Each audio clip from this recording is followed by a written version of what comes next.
Hello बच्चों, chemistry class में आप सबका स्वागत है। तो हम स्टार्ट करते हैं अपनी यूनिट, और हमारी जो यूनिट चल रही है वो है सॉलिड स्टेट, ठोस अवस्था। आज मैं जो टॉपिक ले रहा हूँ वो जो इंटरस्टिशियल वॉइड्स होती हैं उनका जो रेडियस रेशियो निकाला गया है, जो त्रिज्यानुपात निकाला गया है अंतराकाशीय रिक्तिकाओं का, उनकी वैल्यू कैसे आई है। जैसे ट्राइगोनल साइट में आपने देखा था कि 0.155 से लेके 0.225 के बीच में लगभग होती है वैल्यू। इसी प्रकार टेट्राहेड्रल, ऑक्टाहेड्रल और क्यूबिक का सबका एक रेडियस रेशियो कैलकुलेट किया गया है। तो उसी को मैं प्रूफ करके बता रहा हूँ। तो आप देखते हैं, सबसे पहले हम देखते हैं ट्राइगोनल वॉइड्स। हम जानते हैं कि ट्राइगोनल वॉइड्स का मतलब क्या होगा कि 3 स्फीयर इस तरह से लगाए गए हों कि उनके बीच का जो वैकेंट स्पेस बचता है उसे क्यों हम क्या बोलते हैं, ट्राइगोनल वॉइड। तो इस तरह से ये 3 स्फीयर्स हैं, इसके बीच में जो ये वैकेंट स्पेस बन रहा है, अगर हम उसमें एक माने कि स्फीयर, छोटा सा स्फीयर फिट है, तो वो जो है यही ट्राइगोनल साइट है हमारी, ठीक है, ट्राइगोनल वॉइड। इसकी अगर हम रेडियस लें तो यहां पर हमने जो रेडियस ली है इसकी, ठीक है, वो है स्मॉल r, और ये जो स्फीयर है इसको क्या लिया है मैंने, कैपिटल R। तो अगर हम इनके सेंटर्स को मिलाएं, तीनों स्फीयर्स के न्यूक्लियस को, तो इस तरह से एक ट्राइगोनल आप देख रहे हैं कि एक ट्राइएंगल बन रहा है। तो इस ट्राइएंगल में यहां से इस सेंटर को मिलाया जाए, इस सेंटर से, मतलब इस स्फीयर के न्यूक्लियस को इसके सेंटर, ट्राइगोनल पॉइंट के सेंटर को, तो हम देखेंगे ये जो डिस्टेंस है यहां से लेके यहां तक, वो इसकी रेडियस और जो वाइड है उसकी रेडियस के सम के बराबर है। और यहां से यहां तक की अगर हम डिस्टेंस देखें तो वो इस स्फीयर की रेडियस के बराबर है। तो अगर हम ये वाला थीटा लें, समझ गए ना, 30 डिग्री, क्योंकि टोटल है 60 डिग्री का, तो इतना पार्ट लेते हैं, तो cos थीटा इक्वल टू हम जानते हैं कि बेस अपॉन हाइपोटेन्यूस। तो इस तरह से r, अर्थात यहाँ पर बेस ये हो गया और ये हमारा क्या है, हाइपोटेन्यूस, तो r upon r plus small r। चूंकि ये 30 डिग्री का है तो cos 30 रख दिया, इसकी वैल्यू है 0.86, यहां तक आ गए आप। फिर पॉइंट, इसको हम क्या करते हैं कि बिलो में, मतलब रेसिप्रोकल में ले लें, पलट दें, तो इस तरह से हमने पॉइंट यहां पर ले लिया, पॉइंट इसको अपॉन में कर दिया, तो ये भी इस तरह से अपॉन में आ गया, या ये आया, इसकी वैल्यू 1.155, तो ये हो गया 1 plus small r upon capital R।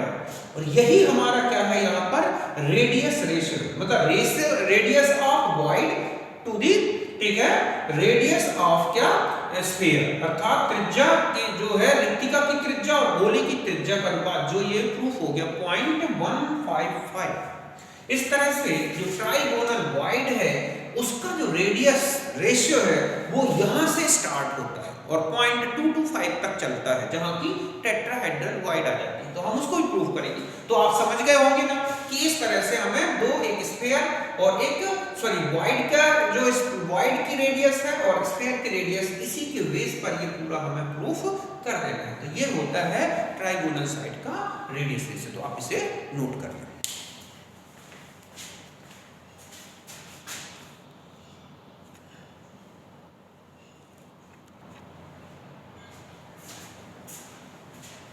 अब देखो, मैं आपको टेट्राहेड्रल वॉइड का रेडियस रेशियो करके बताता हूँ, कैलकुलेट करके बताता हूँ। चतुष्फल की रिक्तिका, अब हम जानते हैं कि इसको हम एक घन में, एक क्यूब में लेके देखें कि ये हमारे पास 4 पार्टिकल्स हैं, 1 2 3 4। हम जानते हैं कि टेट्राहेड्रल वॉइड क्या है, वैकेंट स्पेस बिटवीन, ठीक है, 4 पार्टिकल्स या sphere which are arranged in tetrahedral, ठीक है, ओरिएंटेशन, अर्थात चतुष्फलकी रूप से व्यवस्थित 4 गोलों के बीच का जो वैकेंट स्पेस है, रिक्त स्थान है, वो है, जो है वो कहलाता है टेट्राहेड्रल वॉइड। तो हम ये 4 गोले एक अल्टरनेट कॉर्नर में रखे हुए, एक यहाँ एक यहाँ, तो ठीक इसी तरह से एक यहाँ और एक यहाँ। तो आप देखेंगे कि ये एक क्या बना दिख रहा है, टेट्राहेड्रल फॉर्म बना दिख रहा है। मतलब अगर आप ये इस तरह से मिलाएं पूरा, तो एक टेट्राहेड्रल फॉर्म बन जाएगा। तो इस तरह से इन 4 के बीच का ये वैकेंट स्पेस क्या दिख रहा है, इसी को बोलेंगे हम टेट्राहेड्रल वॉइड, चतुष्फल की रिक्तिका। तो यहां से लेकर यहां ये फेस डायगोनल है, जो किसके बराबर है, √2 × a, या हम कहें कि 2r के बराबर, क्योंकि यहां से यहां तक ये जो स्फीयर है एक दूसरे के बिल्कुल टच में रहते हैं। अब हम यहां से चले ये वाला, तो ये है हमारा बॉडी डायगोनल, काय विकर्ण, ये जो काय विकर्ण होगा वो किसके बराबर है, यहाँ r ये है r ये है r, और ये जो डिस्टेंस बची वो किसके बराबर होगी, एक कैपिटल R के बराबर। क्यों, क्योंकि अगर यहाँ पर भी फिट कर दिया जाए स्फीयर तो वो इस तरह से यहाँ फिट हो सकता है।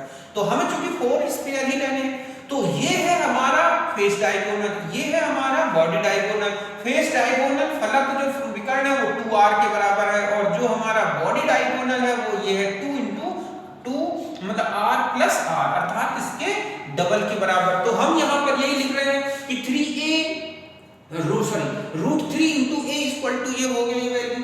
ठीक इसी तरह से √2 × a = 2r के बराबर है, इनका रेशियो ले तो आप इसको सॉल्व करते जाएंगे तो आपके पास ये आ जाएगा रेडियस रेशियो r/R = 0.224। यहीं से स्टार्ट होता है टेट्राहेड्रल वॉइड का रेडियस रेशियो, और इस तरह से मैंने आपको टेट्राहेड्रल वॉइड का रेडियस रेशियो प्रूव करके दिखा दिया। आप इसको एक बार अच्छी तरह से समझ में डायग्राम बना के बिल्कुल समझ में इजी गोइंग आ जाएगा, तो आप इसे नोट करें।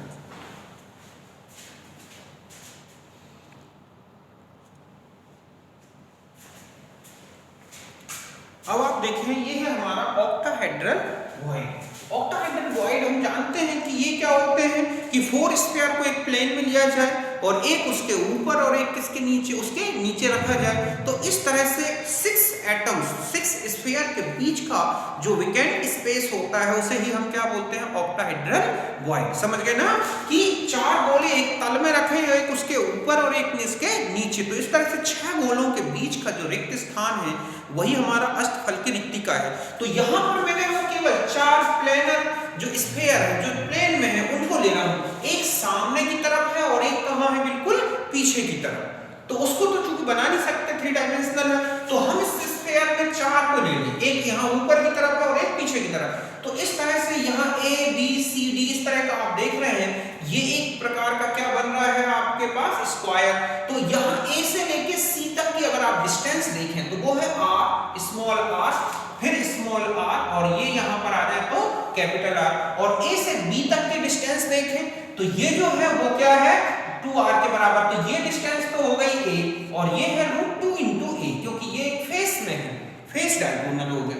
तो इस तरह से AC = होता है √2 × a, जो किसके बराबर है, 2r + स्मॉल r। ठीक है, AB जो है वो A के बराबर है, ठीक है, एज लेंथ के बराबर जो कि 2r है। तो इस तरह से इन दोनों का रेशियो ले अगर हम √2 × a, तो इस तरह से और सॉल्व करेंगे तो √2 = ये आ जाएगा।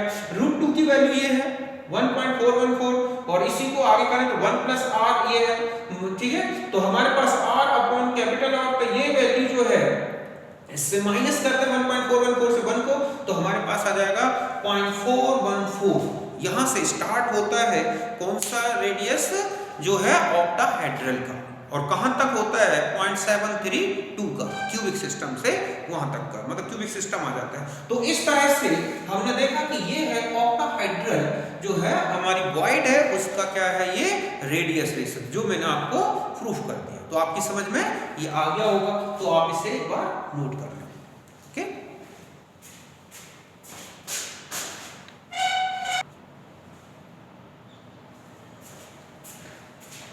तो अब हम आते हैं क्यूबिक वॉइड में।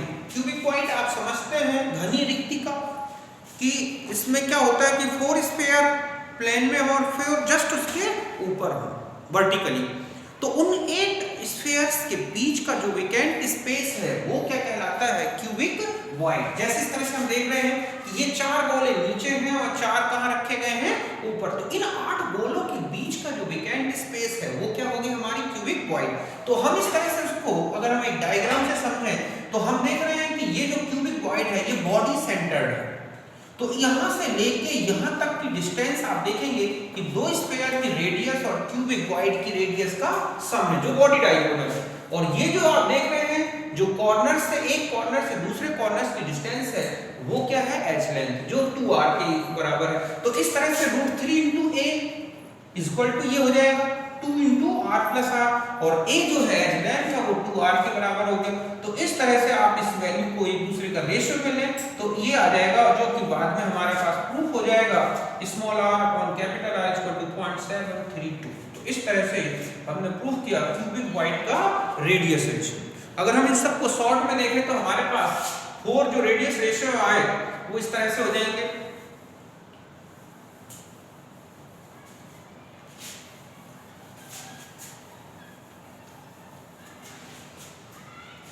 फर्स्ट था हमारा ट्राइगोनल वॉइड, ठीक है, जो R upon capital R equal to था 0.155। दूसरा था टेट्राहेड्रल वॉइड, जो है इसका रेडियस रेशो था इक्वल टू 0.224। ऑक्टाहेड्रल वॉइड, ठीक है, ये है हमारा 0.414। और लास्ट था क्यूबिक, ठीक है, वॉइड। तो इसका रेशियो जो था ये हमारा R अपॉन कैपिटल R और ये था 0.732। तो इस तरह से अगर आपसे ऑर्डर पूछा जाए तीनों वॉइड्स का, तो एक देखेंगे आप कि ट्राइगोनल वॉइड, फिर इससे बड़ा है टेट्राहाइड्रल वॉइड, इससे बड़ा है ऑक्टाहाइड्रल वॉइड, ठीक है, और इससे बड़ी है क्यूबिक वॉइड। ये एक इंपॉर्टेंट ऑर्डर है। तो इस तरह से हमने 4 वॉइड्स को उनका रेडियस रेशियो कैलकुलेट किया। तो इस तरह से मैंने आपकी 4 वॉइड्स टोटल कंप्लीट बता दी। आप इन्हें अच्छी तरह से देखें, आपको टोटल समझ में आ जाएगा, अब आपकी कोई प्रॉब्लम्स नहीं रह जाएंगी। तो हम मिलते हैं नेक्स्ट वीडियो में। Bye, see you, thank you. हो गया, मेरा 2 वीडियो बनाया।